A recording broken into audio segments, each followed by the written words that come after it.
posibilidad ng tagumpay o kabiguan, ng ligaya o lungkot.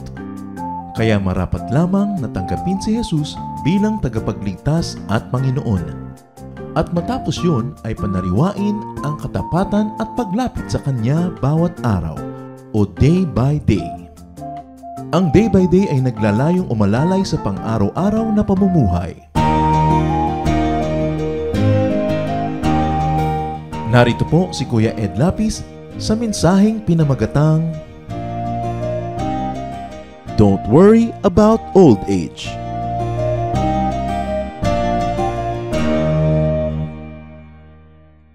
For the most part of their lives, many people worry about their old age. Isa yan sa mga lagi na gumagambala at kuminsan ay nagbibigay ng alalahanin sa maraming tao. Natatakot silang tumanda o natatakot sila sa pagtanda. Now, their worrying could compel them to make rash, unwise, and counterproductive decisions. Kuminsan sa sobrang pag-aalala, na baka mga ilangan, baka manghina sa pagtanda, maraming nagagawa tuloy. Habang bata pa na hindi masyadong magandang mga desisyon at napipilitan lang. Some get married and have children at any cost or at all costs. Some become so obsessed with saving. Wala nang alam kundi save, save, save. Nalimutan ng mabuhay, nalimutan ng mag-enjoy, nalimutan ng maging matulungin sa kapwa dahil walang ginawa kundi mag-impok para sa kinakatakutang mga pangangailangan pagdating ng pagtanda. Ang ating pag-aaral ngayon, isa sa mga primordial fears of men tungkol sa pag-aalala. Don't worry about old age. Huwag mag-alala. Huwag katakutan ang pagtanda. Salamat Panginoon dahil kayo ay Panginoon kahapon, ngayon at bukas. At dahil dyan meron kaming dahilan upang maging mapanatag tungkol sa lahat ng panahon, ngayon man, nakaraan man o darating pa. Turuan niyo po kami, Panginoon, kung paano dapat manindigan ng isang anak niyo, isang mananampalataya, tungkol sa mga issues ng darating na panahon. At ngayon, Panginoon, kami po ipagpalain niyo at nawa patawarin sa aming mga kasalanan, linisin ang aming isip, puso, ang aming kaluluwa, at loobin niyo na maunawa namin ang mensahe niyo para sa amin ngayon. At nawa ang mensaheng ito ay makapagbigay sa amin ng kapayapaan, ng kaligayahan, at ng kagalakan sa anumang uri ng panahong darating pa. Lord, be our teacher, be our speaker, lead us, teach us, in the name of your Son, Jesus our Lord, and the Lord of the future. What are the usual worries of old age? Ano nga ba talaga ang mga madalas katakutan? Unang-una, aloneness. Pag-iisa. Partnerlessness. So natatakot ang tao mag-isa dahil talaga naman we were created as social beings. Natatakot na tumanda nang walang kasama habang tumitingin sa sunset o walang kakwentuhan, walang partner. Other worries of old age include childlessness. Paano na pagtanda, walang anak na gagabay, walang anak na titingin, etc., etc. Caregiverlessness. Kaya nga ngayon nagkaroon na ng tunay na industriya at profesyon na caregiving. Dahil dumadami talaga ang dapat na alagaan. Nung araw wala namang ganun eh. Pero kita ninyo dahil may pangangailangan na imbento natin yung profesyon. People adjust. Another worry of old age is comfortlessness. Baka hindi guminhawa, baka mahirapan, or comfort giverlessness. Baka wala akong comfort giver. Tulad nga ng partner o anak o professional person that I can pay to take care of me. Another very real worry of old age is weakness at very old age. Baka humina na ako, baka hindi ako makapaglakad mag-isa, baka lumabo ang aking paningin, baka hindi ko makayang alagaan ang sarili ko. And most fears are about poverty. Baka hindi ako magkaroon ng sapat na pera para makabili ng gamot, makabayad ng nurse, makapagpa-hospital, etc., etc. But what does God say about old age?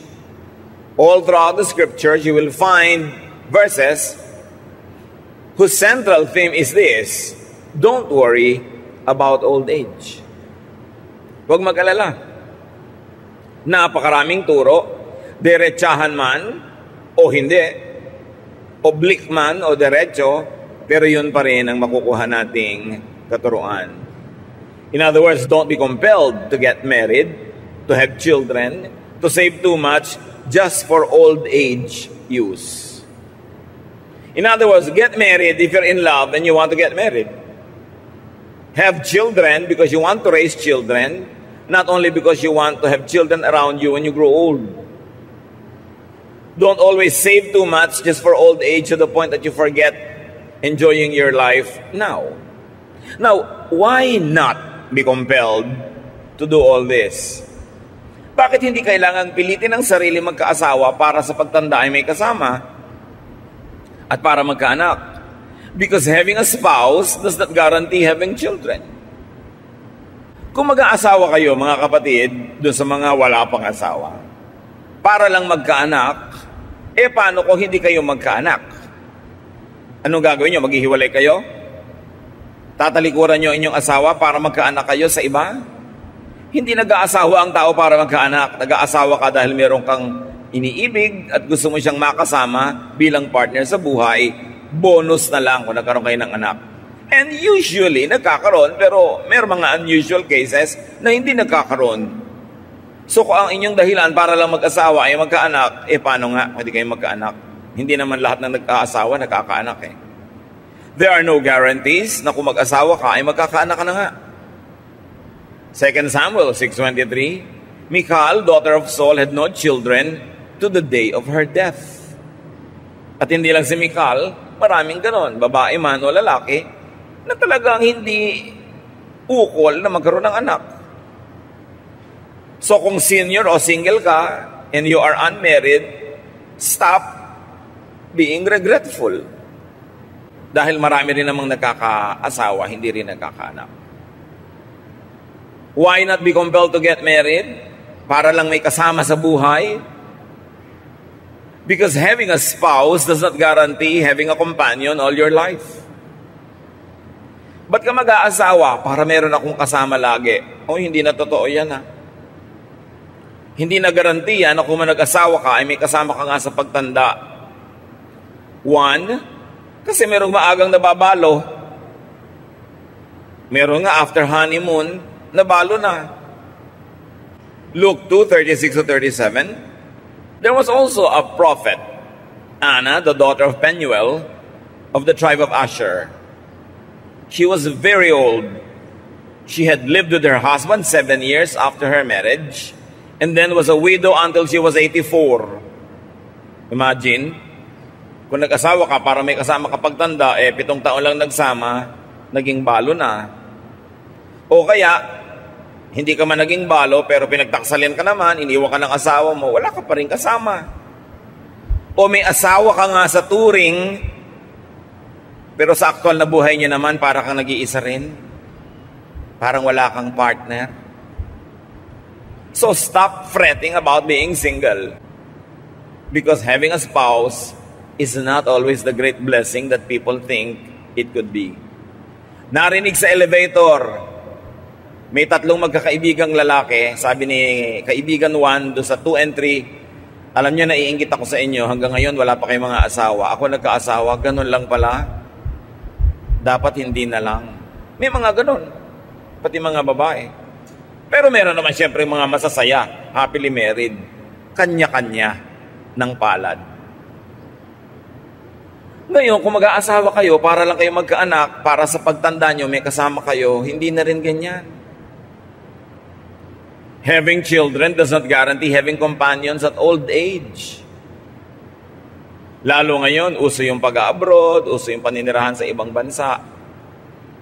Misa nga, 5 anak mo, wala lahat eh. Darating na lang sa burol. O kung ikaw ay nakaratay. Pero pag nadalaw ka habang nakaratay ka, huwag mo nang asahang darating pa sa burol. Sayang ang miles.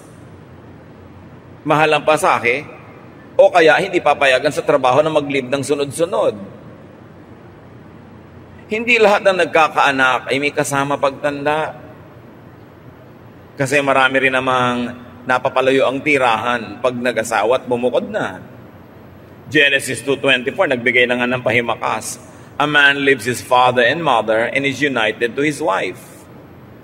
Siyempre, hindi naman napaka-physical ng tunay na ibig sabihin itong Genesis na to, na iiwan mo magulang mo kahit nag-iisa, kahit may sakit. Ang ibig sabihin lang, psychologically, spiritually, may iba ka na ang partner, yung asawa mo na, hindi yung magulang mo, kasi yung mga magulang mo, sila yung mag-partner. Pero nangyayari rin physically na talaga yung mga anak natin, umaalis. May gustong habulin na pangarap. Mayroong gustong gawin sa buhay. O kaya may anak ka nga, nung nag-asawa, naagaw na ng manugang. Hindi mo na nabalitaan pa ang anak mo. O kaya very sadly, may anak ka nga, gusto mo magkaanak para may kasama kapag tanda, pero nauna pa sa iyong sumakabilang buhay. Ikaw pa ang naglibing ng anak. O kaya, may anak ka nga, at buhay na buhay, pero hindi mo maapuhap, hindi mo maasahan, para ka ring walang anak. Isa pa, huwag kayong magpipilitang magkaanak para lang magkaroon ng tagapag-alaga. Because having children does not guarantee having comforters or comfort givers. Hindi ko man nagkakaanak, gumiginhawa. Minsan nga hanggang pagtanda, yung magulang pa ang nagtataguyod sa anak. May mga anak na alagain. Minsan kasi yung kalusugan nila. Sila ay special children, pinanganak. Aalagaan mo hanggang kamatayan mo na ang pag-aalaga dahil meron silang kalagayang espesyal, kakaiba. O may mga anak naman na ang tanda-tanda na, sa'yo pa nakasandal, sa'yo pa nakaasa, problema pa rin. Ang tanda-tanda mo na, dumadalaw ka pa sa bilibid kasi nakulong pa doon dahil kung ano-ano pa yung ginawa. Hindi ko man nagkakaanak ang tao, ibig sabihin giginhawa siya. So huwag nag-aasawa, huwag magkakaroon ng anak dahil lang paghahanda mo sa pagtanda. Paano kung nabigo ka? Dapat nag-aasawa ka dahil gusto mong mahalin ang isang tao all your life. Nagkakaroon ka ng anak dahil gusto mong mag-aruga at pagka naarugaan mo ay pawalan mo para yung buhay niya ay maipamuhay niya. Hindi itatali mo sa tabi mo para ka lang niya laging intindihin. Deuteronomy 21:18-20. If someone has a stubborn and rebellious son who does not obey his father and mother and will not listen to them when they discipline him, his father and mother shall take hold of him and bring him to the elders at the gate of his town. They shall say to the elders, "This son of ours is stubborn and rebellious. He will not obey us. He is a glutton and a drunkard." So isa lang na mga biblical examples na maraming mga anak hindi pabagaan kundi pabigat sa magulang. Mag-aanak ka dahil handa kang mapabigatan din. Hindi yung maiinis ka pag yun ang nangyari dahil ang inaasahan mo lang naman pala, kaya ka nagkaroon ng anak para ka guminhawa. Paano nga kung baliktad ang mag-anak? Having a spouse and children does not guarantee enjoyment of security and happiness. Kaya lagi kong idinidiin sa mga gusto mag-asawa. Bakit mo gusto mag-asawa? Para po ako mabuo. Aba, paano kung bawasan ka palalo niya nga papangasawa mo? At hindi ka nabuo, nabawasan pa. Nag-aasawa ka dahil gusto mong magbigay, hindi para gusto mong tumanggap o mabuo. Para kung nagbigay ka, nang nagbigay, hindi ka ma-disappoint, handa ka. At ngayon, kung nabaligtad na ikaw pa yung binibigyan, edi bonus yun, nagpasalamat ka. Pero huwag yun ang asahan mo lagi. Minsan, sila pang pinagbubuhatan ng hirap at kapahamakan. May maririnig ka pa isang napakamiserableng ginang na sinasabi sa high school friend niya na tumandang dalaga, "Alam mo, mabuti ka pa kaysa sa akin." Siguro, malungkot ka madalas, pero hindi ka naman miserable. Iba naman yung malungkot, iba yung miserable. Sa pagkakaroon ng mga tagapagmana, anong sabi ni Solomon? Ecclesiastes 2:18-19, "I hated all the things I had toiled for under the sun, because I must leave them to the one who comes after me. And who knows whether that person will be wise or foolish. Yet they will have control over all the fruit of my toil into which I have poured my effort and skill under the sun. This too is meaningless. Maraming anak tong si Solomon. Pero sabi niya, alam nyo, ito yung naiisip ko kung gaano ako naghirap magpundar. Nagdaramdam ako na isipin kung anong pagwawaldas ang pwedeng gawin ng mga anak kong pamamanahan ko. Meron nga tayong kilala, sikat na tao, nagpalaki ng mga anak sa magandang paraan. Nung matanda na siya, medyo naghirap. Hindi naman todo, mahirap-hirap lang. Pero may bisyo pa yung isang anak. Naghihirap yung ama, nakahiga, nakaratay, may oxygen. Alam niyo yung ginagawa ng anak? Tinatanggal yung oxygen at ibinebenta sa iba. Dahil nagda-drugs. Kaya pagka buhay na buhay ka, hindi ka lang makagalaw, binubunot yung oxygen mo. Di ba? Mabuti pa sana, hindi ka nalang nagkaanak. Baka yun ang isipin mo. So, hindi lahat ng mga pag-aasawa at pagkakaroon ng anak ay katuparan ng ating mga fantasy sa buhay. Ngayon, marami naman, laging natatakot tumanda. Halos ayaw nang gumastos, ipon ng ipon, pambili ng mga kung ano-anong gamot na ini-imagine niyang kakailanganin niya pagtanda. But no one is guaranteed to live up to old age. Minsan may kausap ka, anong kinakatakot mo pagtanda? Nakakatiyak ka ba na mabubuhay ka pa next month? Matakot na takot ka sa isang bagay na hindi ka naman tiyak kung makakarating ka nga doon. Wala rin namang guarantee na tatanda lahat ang tao. Kaya yung mga iba, natatakot ako, baka magkasakit ako ng kung ano na pagtanda ko. Kung tatanda ka, yun mo nang problemahin mo kung aabot ka ron. Kasi merong mga maagang sumasakabilang buhay. Ecclesiastes 7:16-17, do not be over-righteous, neither be over-wise. Why destroy yourself? Do not be over-wicked, and do not be a fool. Why die before your time? So it is possible that our lifestyle can kill us before our appointed time. At sino daw yun? Yung sobrang righteous at sobrang matalino at yung sobrang masama. Ibig sabihin lang ni Solomon, basta sobra.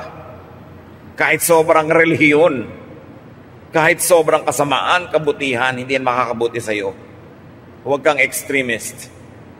So being afraid of old age could be a waste of energy because you are not even sure that you'd get there. Malay mo ba kung aabot ka pa dun?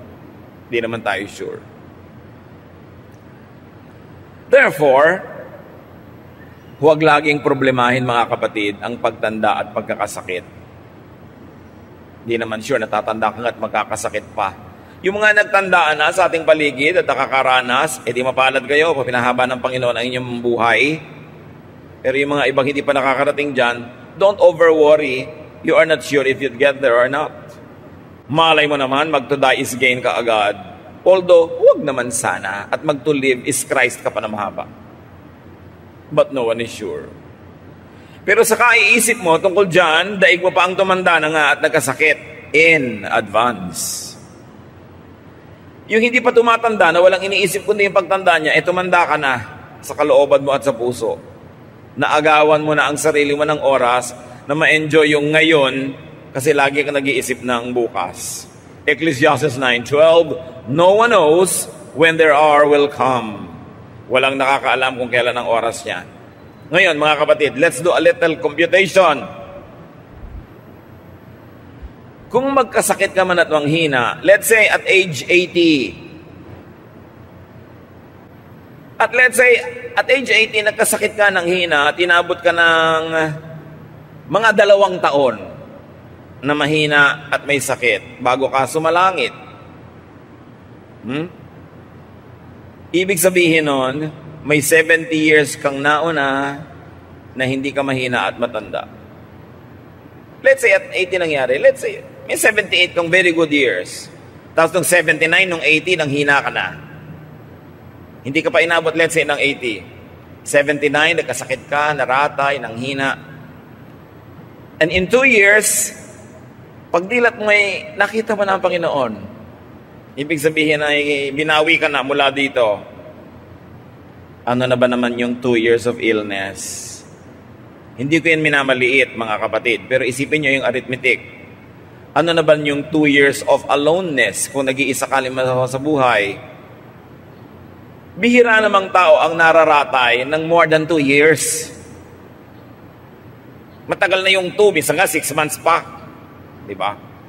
So, kung last 2 years of your life, nang hina ka, naratay ka, 0.025% lang yon ng 80-year life mo, mga kapatid. Kalahati lang ng 5%. Ang iksi. Ngayon, kung sobrang lubha ng sakit, di ba? Lalo na mangiiksi yung paghihirap. Kaya kahit nga malubha kung talagang mang doon pupunta, nagiging blessing pa rin kung titingnan mo positively kasi hindi na nagtagal ang paghihirap. Ngayon, kung hindi naman malubha yung sakit, edi ang laki ng chance na gumaling ka, blessing pa rin. Kaya malubha ka at kaya hindi. Basta ang tinignan mo ang Panginoon, ang tinignan mo yung blessing doon, gagaan ang yung pakiramdam. So, kung sa last 2 years of your life, and let's say at 80, you already meet the Lord. At 79, you get sick. 79, and then at age 80, yung 1 to 78 mo naman, hindi ka ganong katanda, hindi ka ganong kahina. Konti pa ba yun para enjoyin ang buhay? Pero kayong first 78 years, inubos mo ng inubos ka sa kaiisip ng last 2 years, at pag pinagdugtong-dugtong mo yung mga oras ng pag-aalala mo tungkol sa last 2 years, baka yung pagdurusa mo magiging mga 7 years na. Imbes 2. Kasi habang hindi pa nangyayari, iniisip mo, parang nangyari na rin yun. Diba? Pag ini-imagine mo ang isang problema, naapektuhan ka na rin. So, kailangan hindi mo laging isipin. Mas marami ka pang oras sa pag-aabang at pamamroblema in advance kaysa sa aktual na oras ng pag-iisa o pagkakasakit. Parang yung mga natatakot lumipad sa eroplano. Pupunta ka halimbawa ang Davao, lilipad ka lang ng 1 hour. Pero next month pa yung biyahe mo, but you're afraid of flying. Ito yung naaalala mo, natatakot ka. Ito yung naaalala mo, natatakot ka. 1 hour yung flight, pero pag idinugtong mo lahat ng oras ng pag-aalala mo, naging 4 hours na yun. So dapat yun ang sinasabi ni Lord, don't worry about tomorrow. Cross the bridge when you get there. Isipin na lang kung natatakot ka sa sakit, kung mas malala, mas mabilis ang departure. Total, hindi na rin lang naman gagaling, di ba? Mabuti na rin mabilis-bilis. Para sa iyo at para sa lahat ng concerned. Ngayon, kung hindi naman malala at hindi mabilis, di lalong mainam, gagaling ka pa. Kahit saan ka sumuling, pag si Lord ang pagtititigan mo at ang kanyang mga pangako, ang kanyang presensya, ang iyong pangahawakan, gagaan. Kundi man lubos na matanggal yung bigat. So, anong mahalaga, mga kapatid? Sa buhay na ito, enjoyin ang mas mahabang panahon na tayo ay malakas at hindi nakaratay. Sandali lang naman yung ratay na yun Huwag i-fast forward. Huwag laging abang-abangan at tingnan-tingnan. Kahit nga panahon ng kahinaan at kahirapan, hanggang pwede ay hanapan pa rin ang kasiyahan. Halimbawa, dumating yung oras na ikay malungkot, ikaw ay may sakit, ikaw ay mahina, ikay nakaratay, mag-imbento ka pa rin ng kasiyahan, kapatid. May maiimbento ka pa rin. Ang mahalaga, tanggapin mo ng maluwag sa dibdib ang anumang bagay na di mo naman kayang ibahin. Kung ikay asong nakatali, may 2 asong nakatali, hindi naman nila malalagot yung tali. Sino ang nasasaktan? Di ba yung laging pinipilit kumawala at umalpas? Kung may kadena ka na hindi mo naman kayang lagutin, well, una, lagutin mo kung kaya mo. Pero kung hindi, tanggapin mong nakakadena ka. Kasi ito yung hihilahin mo yung kamay mo, masusugatan ka lang at magdudugo. Lalo ka lang mahihirapan, di ka rin naman nakakawala. So, kung meron ka incurable disease, halimbawa, humingi ka ng lakas sa Panginoon na matanggap mo yun sa kalooban mo para hindi ka nakikipaglaban sa katotohanan na hindi mo naman mapapalitan. Humanap ka ng mga ginhawa at kung maaari pa'y kasiyahan sa kabila ng iyong kalagayan. Kasi sa kalagayan na yun, kung hindi ka hahanap ng ginhawa at kasiyahan, sigurado magmumukmuk ka, madedepress ka, malulungkot ka, mas madadali ka lang. Ecclesiastes 11:8, however many years a man may live, let them enjoy them all. Ilan man daw taon ang ibigay sa iyo ng Diyos? 5, 10, 80, 90, enjoy them all. At alam nyo na hindi yung automatic ang pag-enjoy. Iginigiit mo yan. Iniimbento, pinipilit, ipinaglalaban. So ano ang enjoyment ng isang taong hindi makabangon at nakaratay? Imbento ka. Ang dami mo ngayong oras manalangin. Baka lahat ng hindi mo na ipanalangin nung busy ka, ngayon maipanalangin mo na. Kung ikaw naman ay nakakarinig, pwede ka makarinig pa ng mga musika, makinig ka ng mga e-books. Kung nakakakita ka nakakarinig, pwede ka pang manood ng kung ano-anong bagay na ma-enjoy mo sa buhay. Meron ka ring ministry kahit na-paralyze ka pa because ang mind mo naman hindi paralyzed. You can think, you can pray. Some people can write, some people can paint. May kilala pa nga tayong babaeng ipinanganak na ang mga kamay niya, hindi niya magamit talaga dahil may defekto. Aba, nagpe-painting pa siya ngayon. Paa ang ginagamit. At daig pa yung may mga kamay magpinta. Umimbento ng saya. Gumawa ng paraan. Nasa sa atin yan. Kung anong gagawin natin doon sa mga di naman natin kayang palitan o iwasan na naka-assign sa ating buhay. So saan naman tayo naroong kalagayan? Live well. Para kung dumating ang kahinaan, dumating ang pagtanda na hindi ka naging malakas, wala kang panghihinayang. Dahil nakapamuhay ka naman ng tama, ng maayos, at ng masaya. Kaya mga kapatid, huwag nating pipigilan o haharangan yung mga tao who are trying to have fun, who are trying to pursue their interests, their hobbies, their dreams. Dahil hindi naman natin alam kung gaano pa karaming oras meron sila para gawin yon. Hindi natin alam kung itong layas na tao na to na napakahilig mamasyal ay bigla na lang palang mapaparalyze. So habang nakakalakad pa siya, huwag natin siyang pigilan kung hindi naman masama ang ginagawa niya. At kung maaari pa nga, tulungan natin siyang tuparin ng mga gusto niyang matupad. Kasi hindi naman tayo nakakatiyak na mabubuhay siya ng ganong kahaba para magkaroon ng pagkakataong gawin ng lahat ng ginugusto niya sanang gawin. Kung gaano natin gusto na tayo ay makalaya at gawin ang mga gusto natin, ibigay din natin yung laya na yun sa ating kapwa. Lalo at meron tayong otoridad o impluwensya sa tao na yun. Gamitin natin yung otoridad natin para tulungan siyang palayain, hindi para siya ikulong. Napakahalagang hindi tayo nang kukulong ng kapwa. Na nandyan sila sa ating tabi dahil kusa nilang gusto, hindi dahil itinali natin sila dyan. They have only one life to live this side of eternity, and all of us must have the greatest chances at living our dreams. So maximize happiness and enjoyment. Gusto niyo maging handa sa anumang mga panahon na maaaring hindi na tayo pwede magsaya o hindi natin kaya magsaya?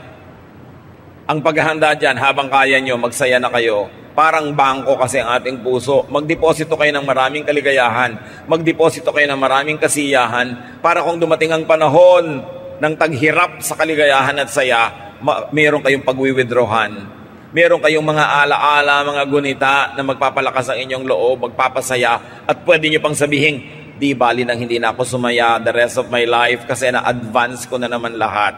At sapat na yon. Para ngayon ay unti-unti kong papakin yung mga nai-deposit ko na kaligayahan sa buhay. Kaya pag may mga tao nagde-deposit din sa kanilang sariling puso ng kaligayahan, huwag hadlangan kung hindi naman masama ang ginagawa nila. Maximize enjoyment, minimize pain. Huwag tayong umimbento ng lungkot. Huwag tayong magpahaba ng lungkot at drama. Huwag tayong maghinanakit, magalit. Huwag nating lagyan yung puso natin ng napakarami mga pait, hapdi at sakit. Kasi kahit hindi nyo sadyaing gawin yon, meron at merong darating sa buhay nyo na ganon. So kung meron at meron na darating na mga sakit at hirap, kahit ayaw mo, bakit naman tutulungan mo pa yun at dadagdagan mo pati ikaw pa mismo ang maglalagay sa buhay mo ng mga pahirap? Yung mga nagtatanim ng sama ng loob, pwede niya naman patawarin na yan para matigil na eh. Maiba na yung nararamdaman nyo, naiisip ninyo. Yung mga magulang na nagtatakwil ng anak, pagka di naman naghihingalo kayo, papatawag nyo rin yan eh.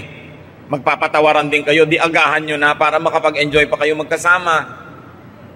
Yung mga gustong mag-enjoy, hayaan nyo na ngayon. Hindi kung kailan na sila na-paralyze, kung kailan na lugmok at saka nyo pa pangihinayangan ng mga nawala mga chances. You don't know what the future holds.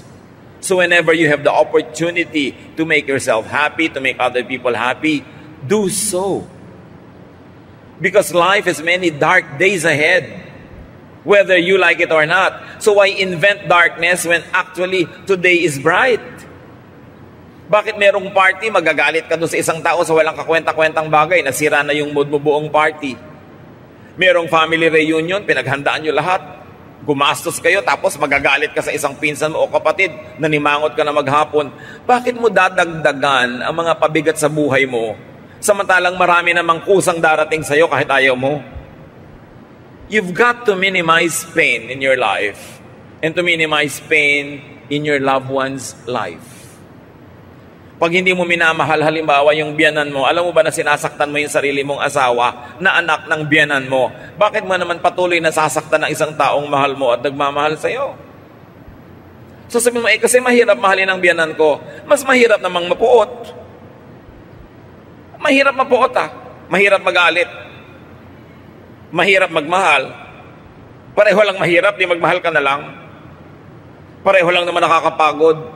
Nakakapagod tigasan yung leeg at huwag kang tumingin sa isang tao para mo siyang batiin. Nakakapagod ding batiin siya kuminsan, lalo't mataas ang pride mo. Pareho lang nakakapagod yan. Ang gawin mo na lang yung nagpapagaan ng loob. Yung nagpapalaya. Yung nagpapasaya. Kasi hindi mo alam kung kailan ang sunod-sunod at walang katapos ang dating ng mga dagok ng buhay. So habang hindi ka dinadagukan ng buhay, huwag mong dagukan ng sarili mo. At huwag mo rin dagukan ng kapwa mo. Magpahinga.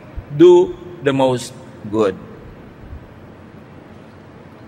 Kung gusto talaga nating paghandaan ng pagtanda, ang mga hirap ng buhay, you maximize enjoyment, you minimize pain, and do the most good. Do good and enjoy life. Kaya mga matatanda, huwag naman nating tanggalan ng kabataan yung mga bata. Batang maliliit, ayaw mong maglaro, ayaw mong kumilos. Bata nga yan Sandali lang naman siya magiging bata at matagal siyang magiging matanda. So, do not rob children of their childhood. Do not rob young people of their youth. Siyempre, mga maingay magtawanan, mga magagaslaw ko minsan. Ano mo gusto mo kumilos na parang 60 anyos? Darating din naman siya doon kung hahaba buhay niya. Doon na siya kikilos at 60 anyos. Ngayon, 16 siya, 17, payagan nyo basta hindi masama. Huwag laging pigilan. Minsan ka lang maging bata. At mga kapatid, sandali ka lang maganda. Sasandali kang mukhang ubas. Alam nyo na yung kasunod, di ba? And then all your life, mukha ka ng tiyampoy. So habang mukhang ubas ka, pag-enjoyin mo yung sarili mo. Kasi mawawala at mawawala yan. Kaya nga yung mga dating ubas na nagiging tiyampoy tas gagawa ng paraan para magmukhang bata, nagmumukha namang manikin. Kaya habang bata ka, enjoy life. Basta huwag masama. Dumating mo ng katandaan at kahinaan, super panalo ka pa rin sa bottom line. Why? Kasi mas mahaba ang panahong bata ka at malakas. Sandali ka lang mahina kasi pag sobrang hina ka na, di ba, malapit ka ng sumalangit. Sandali lang yun. Mas matagal yung marami kang pwedeng gawin. Ecclesiastes 2:24, anong sabi ng pinakamatalinong tao na binigyan ng Diyos ng runong? A person can do nothing better than to eat and drink and find satisfaction in their own toil. Naka-emphasize yung own toil, ha? Mag-enjoy ka, magsaya ka sa bunga ng sarili mo pinaghirapan. Hindi sa pinaghirapan ng iba. Pero pag pinaghirapan mo, enjoyin mo. Meron tayong mga kilala, ang dilim-dilim ng bahay sa pagtitipid sa kuryente. Bumili pa daw ng mga bombilya. Ayaw naman buksan. Tapos nung mamatay-matay, ang dami palang kayamanang pinag-agaw-agawan ng mga nagmana. Pero siya ang dilim ng buhay niya. At sa Amerika, merong mga matatanda na ang lamig-lamig ng bahay kahit winter, nagtitipid sa heater, may ibabayad naman. Bakit? Dito sa atin, personally, meron ako mga kilalang talaga namang ang pagtitipid. Mula pa nung matutong magsalita, ang sinasabi agad, oy, magtipid. Magtipid. Magtipid. Hindi na guminhawa hanggang mamatay. O ano ngayon? Ano nangyari sa katitipid? Basta live to the fullest habang may chance. Enjoy lang pag may time. Di ba? Ecclesiastes 9:7, go, eat your food with gladness, and drink your wine with a joyful heart. For God has already approved what you do. Pag pinaunlad ka na ng Panginoon, bihayaan niyang magkaroon ka ng mga kabuhayan, ibig sabihin, gusto ka rin niya mag-enjoy. Huwag puro pag-iimpok. Siyempre mag-iimpok ka proportionately. Paghahanda mo rin yon. Pero huwag sobra. Malay mo naman, hindi ka na tumanda para magastos yung inimpok mo. Pag nanghina ka sa old age, di humiga. Problema ba yon? May likod ka naman. Pag sinundo ka na ng mga anghel, di sumama. Ibang enjoyment naman yon. Huwag mong kalabanin yung kamatayan kasi lahat naman namatay. Si Jesus nga namatay, ikaw pa ba? Ang mga pharaoh sa Egypt, namatay. Ang mga emperor sa Roma, namatay. Wala namang nabuhay forever. Merong eternal life sa kabila. Pero para ka makarating doon, tatawid ka. Huwag ka laging matakot mamatay. Ang atupagin mo, mag-enjoy ka sa buhay. Pag-enjoyin mo yung iba, do the maximum good to others, serve God. At pagka tinawag ka na ng Diyos, sabihin mo, present. Philippians 1:21, to live is Christ, and to die is gain. Akala ng iba, yung to live is Christ na yan, ibig sabihin puro relihiyon, puro pagtitiis, puro paghihirap. Balikan ninyo kung anong naging buhay ni Jesus nung siya'y nasa lupa. Well, gumagawa talaga siya ng mabuti. Nagpapakain siya sa mga gutom, nagpapagaling sa mga sakit, nagtuturo ng tama, pero lagi din siya nasa party. Ang tawag nga sa kanya ng mga kritik niya, drunkard and a glutton, a friend of sinners. Kasi marunong siya mag-enjoy. Ang first miracle nga niya, to make wine, di ba? So ano ibig sabihin ng to live is Christ? Minimize pain, maximize enjoyment, do the maximum good. Yun ang to live is Christ. Hindi lang puro pagtitiis, pagtutuligsa sa kapwa, paghahampas sa sarili, hindi yun. At pag ginawa mo yung to live is Christ, magkakaroon ka ng to die is gain. Pero pag hindi ka nag to live is Christ, hindi gain yung to die, ha? But you live as Jesus did. Nagmahal ng kapwa, pero pinakain din ang sarili. May mga alagad siya, naglilingkod sa mga tao, pero pag napapagod na yung mga alagad, sabi niya, iwan na muna natin yung mga tao, magpahinga tayo sa isang tahimik na lugar at kumain tayo doon. Marunong ding maglagay ng ginhawa sa sarili. Yun ang tinuro sa atin ni Jesus. So huwag makipaglaban sa kalikasan at sa kapalaran. Do not contend with life's realities like getting old and dying. It is part of real life. Adjust. Huwag labanan ng kadena para di ka masugatan. Harmonize with life. Harmonize with time. Sabi sa Ecclesiastes, for everything there is season and a time for every matter under heaven. There's a time to be born and a time to die. Stop worrying about death. Ang mahalaga, tinanggap mo na si Jesus bilang Panginoon mo tagapagligtas. Namumuhay ka tulad ni Jesus. At kung mamatay ka man tulad ni Jesus, mabubuhay ka namang muli. Nababawasan ng worry ang mga panahong dapat sana'y fruitful, masaya, at enjoyable. Tuwing nag-aalala ka, kapatid, dinadaya mo ang iyong sarili. Tuwing tinatakot mo ang sarili mo tungkol sa mga darating na panahon, ninanakawan mo ang sarili mo ng kaligayahan sa minutong ito, sa oras na ito, sa pag-aalala sa isang minuto o oras sa maaaring hindi naman dumating sa buhay mo. Sandali lang ang old age. At kung may dumagdag pang sakit, lalong madadali ang paglipat mo sa kabilang buhay. Iiksi ang paghihirap, blessing pa rin. Hindi ko minamaliit ang paghihirap ng mga may sakit na mga matanda na. Pero di ba, doon din naman tayo lahat pupunta. So huwag sobrang isipin. Paghandaan, pero konti lang. Kasi maiksing panahon lang yung katandaan. Matthew 6:34, sabi ng Panginoong Jesus, "Therefore, do not worry about tomorrow. For tomorrow will worry about itself. Each day has enough trouble of its own." Huwag kang mag-alala tungkol sa bukas. Yung bukas, ang mamang problema sa sarili niya, pagdating niya. Marami ka nang dapat na asikasuhin ngayon. Yun na lang atupagin mo. Yung bukas, ipasa Diyos. Invest in your health. Invest in goodwill, in people, and whenever possible, in your physical, financial insurance. Mas mabuti may insurance ka.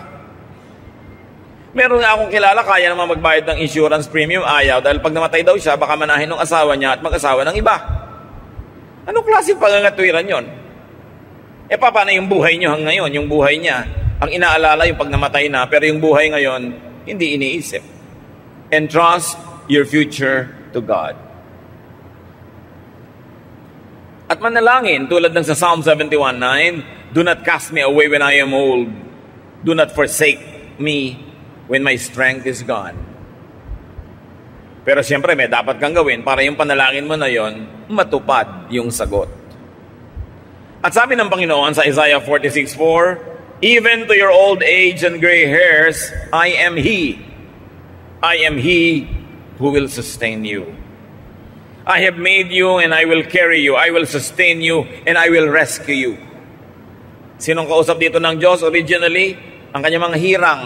Pero hirang din naman tayo ng Panginoon because in Jesus we are all children of God. So ang ganito mga pangako ay maaari nating angkinin. Ngayon, mabalik tayo sa usapan ng pag-aasawa. Of course, get married and have children, but if and only if you are up to it. Alam niyo sa mga mathematics, yung mga if na yan, mahalaga lalo kung double F, if and only if you are up to it. Mag-asawa ka only if you're cut out for it, if you're suited to it, if you are destined for it, kung bagay sa'yo. Hindi lahat ng tao bagay mag-asawa.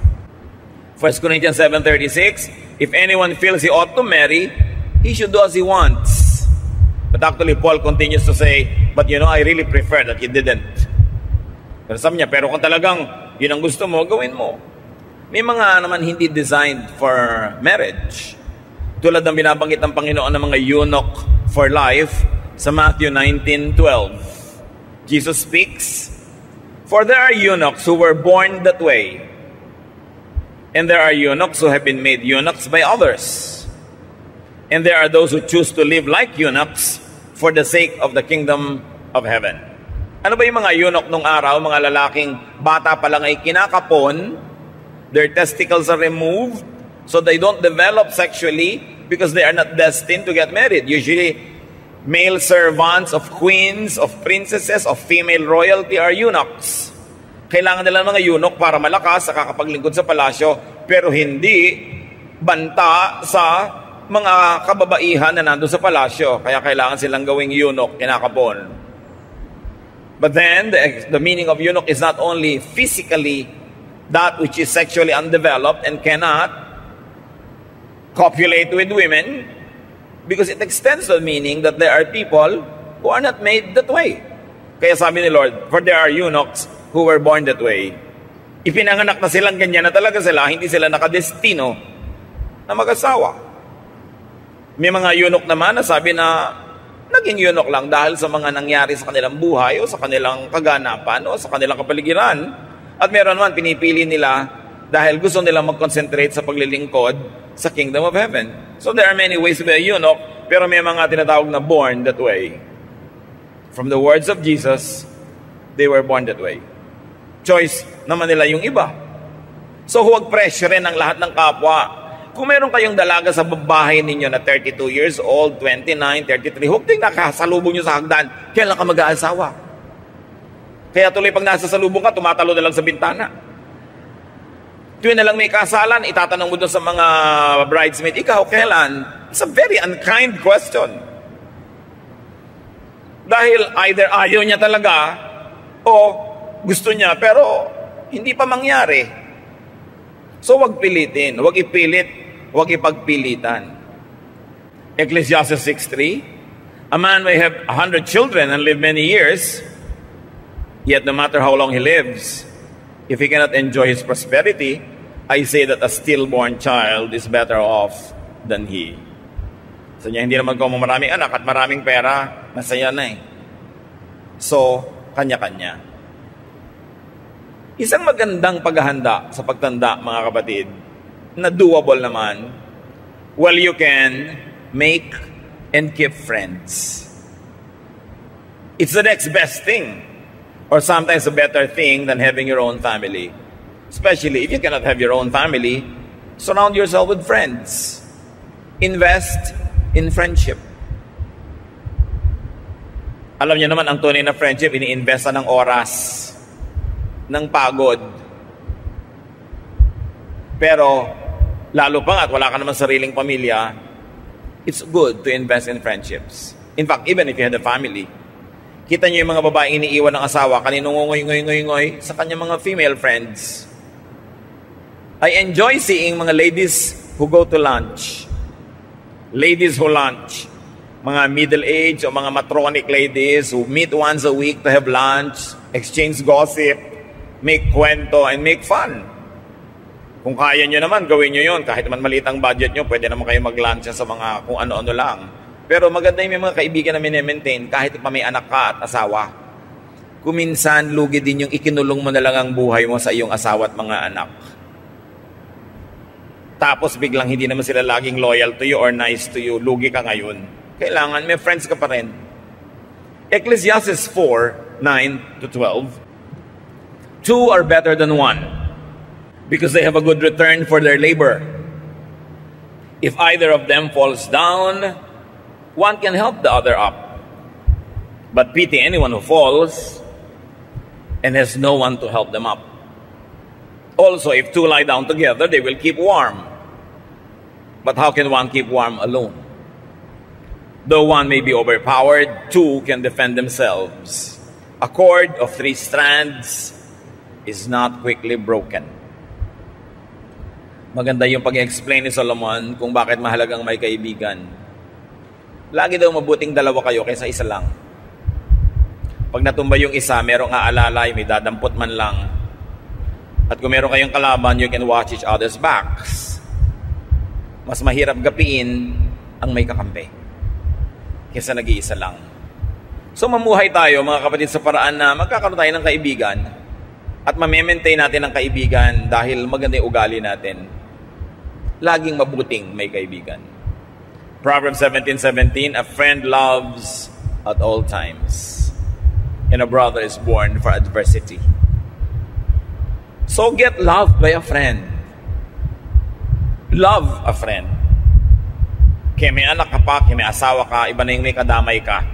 May sumbungan ka tungkol sa asawa mo o tungkol sa anak mo. Mga kapatid, walang kwenta yung may kaibigan ka tapos wala kayong ginawa kundi magpayabangan tungkol sa inyong mga asawa at mga anak.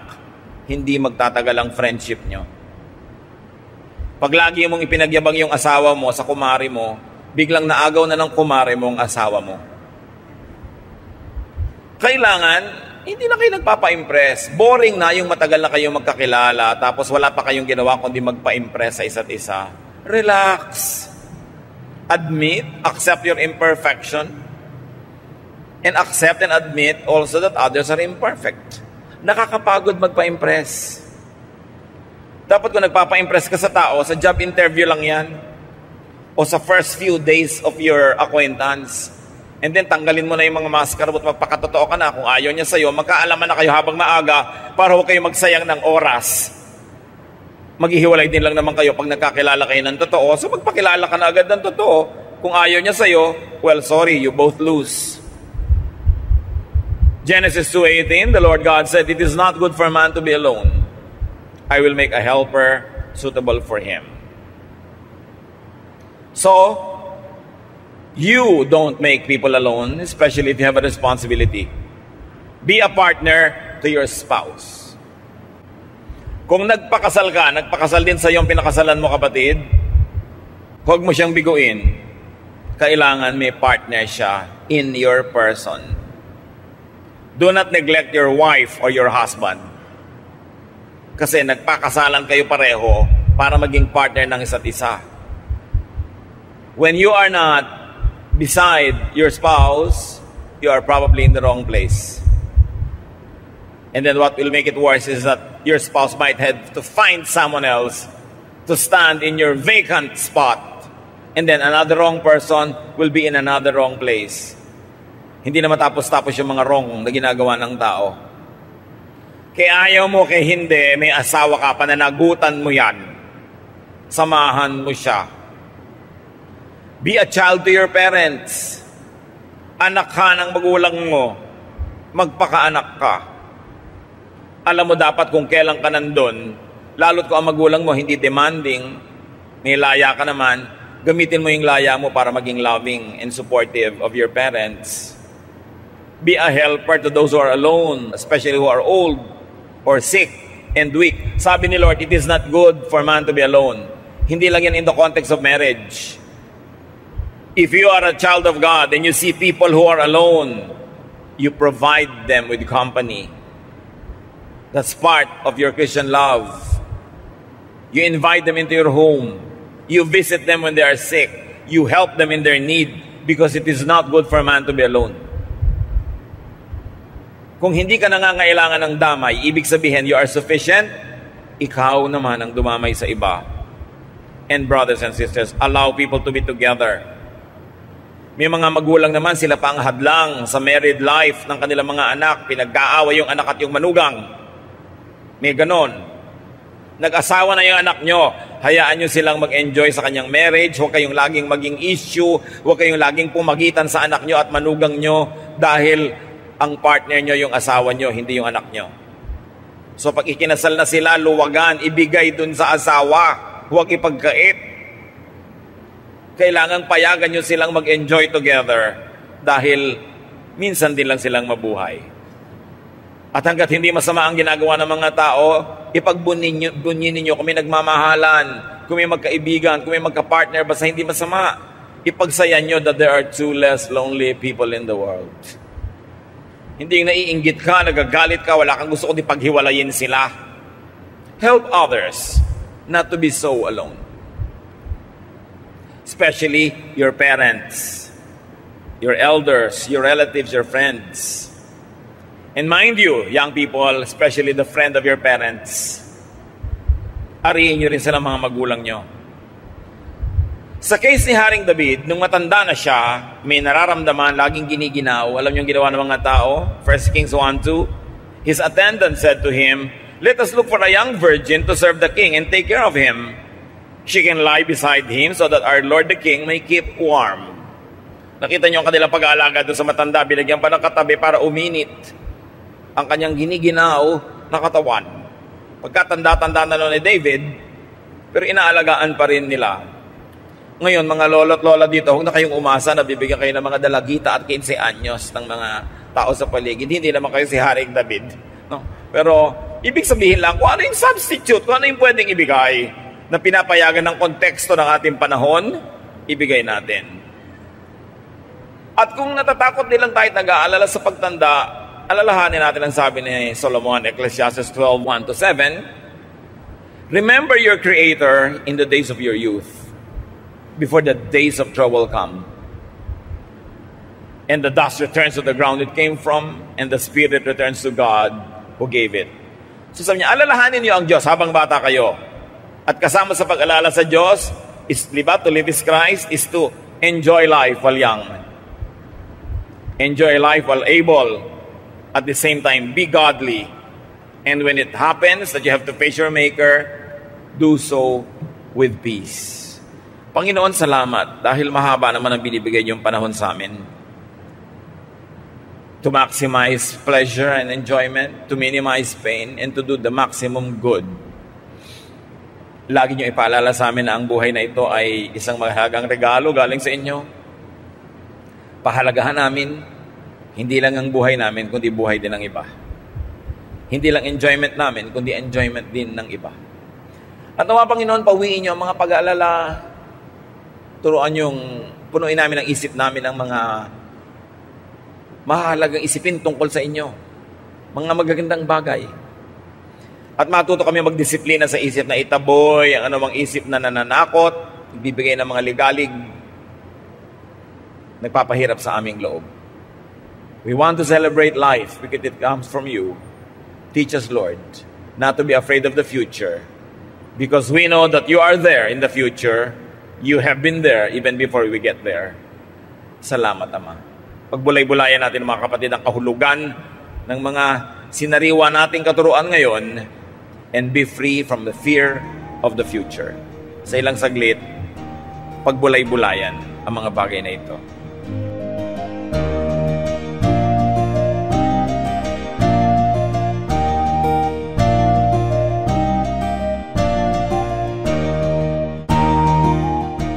Ang katatapos pong mensahe ni Kuya Ed Lapis ay pinamagatang Don't Worry About Old Age.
Oras na po para pansamantalang magpaalam ang programang Day by Day. Tayo po'y magsama-sama tuwing ika-6 hanggang ika-7 ng umaga, araw-araw. Magandang umaga po at mabuhay ang Panginoong Hesus!